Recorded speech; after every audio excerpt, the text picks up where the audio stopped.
మరి దేవుడు వాక్యం వినడానికి ప్రార్థించడానికి మరి మాకు ఇచ్చినటువంటి భారాన్ని బట్టి మేము ప్రతి దినము కూడా అక్కడ ఫోన్లో కలుసుకుంటూ మరి మా కొరకు మా కుటుంబాల కొరకే కాకుండా మరి అందరి కొరకు మేము ప్రార్థన చేసుకుంటూ ప్రార్థన చేసేవారిగా దేవుడు మమ్మల్ని నిలబెట్టారు. అందులో దేవుడికి వందనాలు. మరి మీ ఊరు రావడం మాకు ఎంతో సంతోషం. అంటే మేము అనుకుంటే మేము రాలేదు, మీ పాస్టర్ గారు రమ్మంటే రావడం అని కాదు. మీ పాస్టర్ గారు మమ్మల్ని రమ్మని చెప్పారు, ఆహ్వానించారు. కానీ దేవుని సంకల్పం అయితేనే రాగలుగుతాము.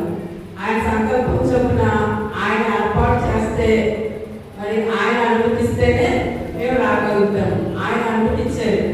ఎందుకు అంటే మరి మీ అందరి మధ్య కూడా మేము ఇట్లాగే కూడి మీ అందరితో కూడా చిన్న సహవాసంలో మరి దేవుడు మాకు ఇచ్చినటువంటి ఆ పిలుపుని బట్టి మీ అందరితో కూడా కలిసి దేవుడిని ఆరాధించడానికి, దేవుడిని స్థుతించడానికి, ఆయన కొనియాడటానికి దేవుడు మాకు ఇంత మంచి సమయాన్ని మరి దేవుడు మాకు అనుగ్రహించాడు. మాకు ఎంతో సంతోషం.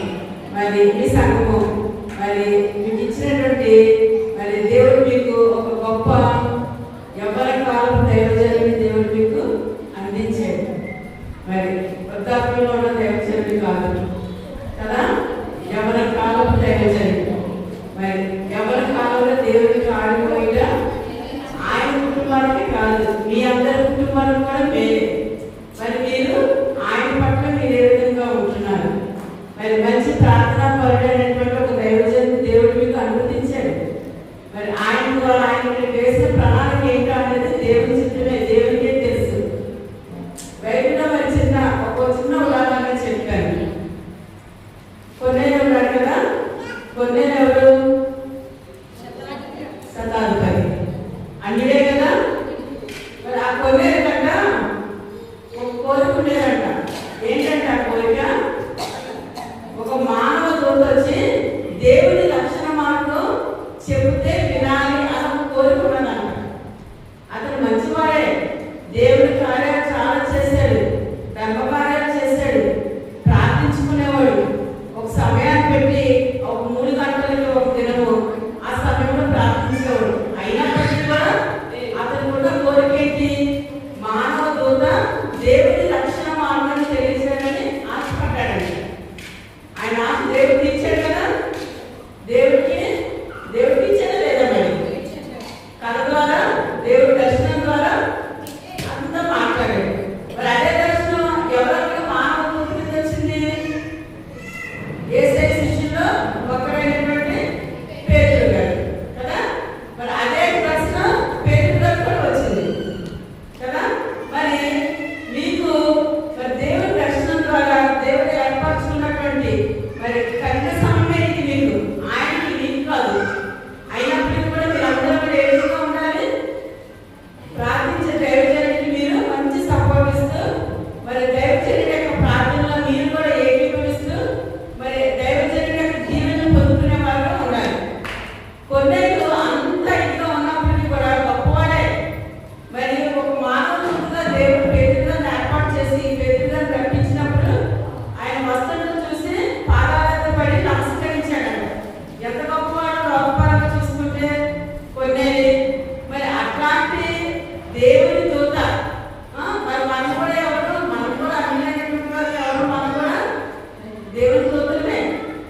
మనం కూడా మానవ రూపంలో ఉన్నటువంటి దేవుని దూతలే. మనం కూడా ఏం చేయాలి? మీరు విన్న చిన్న వాక్యాన్ని 10 మందికి కూడా తెలియచేయాలి. యథార్థమైనటువంటి నిక్కచ్చైనటువంటి నీ దైవజనుడు చెప్పిన వాక్యం, ఆ వాక్యం మన యథార్థత మీకు అందరికీ తెలుస్తుంది. అందరూ జ్ఞానం కలిగిన వాళ్ళే కదా, అందరికీ జ్ఞానం ఉన్నది, జ్ఞానం తప్పటికీ లేదు. మరి అట్లాంటి దైవజనుడిని బలోపేతం చేస్తూ మరి దైవజనుడు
లేచి మేము బయలుదేరి వచ్చాం. ఎన్ని జిల్లాలు కట్టుకున్నా వచ్చాం మేము. మీ జిల్లాకి మేము, మీ ప్రకాశం జిల్లాకి. మాకు అసలు ఇక్కడ ఏమీ తెలియదు, మాకు దారి తెలియదు, ఏమీ తెలియదు. అయినప్పటికీ కూడా దేవుడి సంకల్పం ప్రకారం ఇన్ని జిల్లాలు దాటుకొని మేము మధ్యకి వచ్చామంటే దేవుడి లెక్కలో ఎప్పుడో ఆయన ప్రణాళికలో ఏర్పరచబడ్డాం అన్నమాట. మరి మీ దైవజాన్ని మేము బలపరచండి. తద్వారా దేవుడు మిమ్మల్ని ఎక్కడా కూడా విడిచిపెట్టాడు.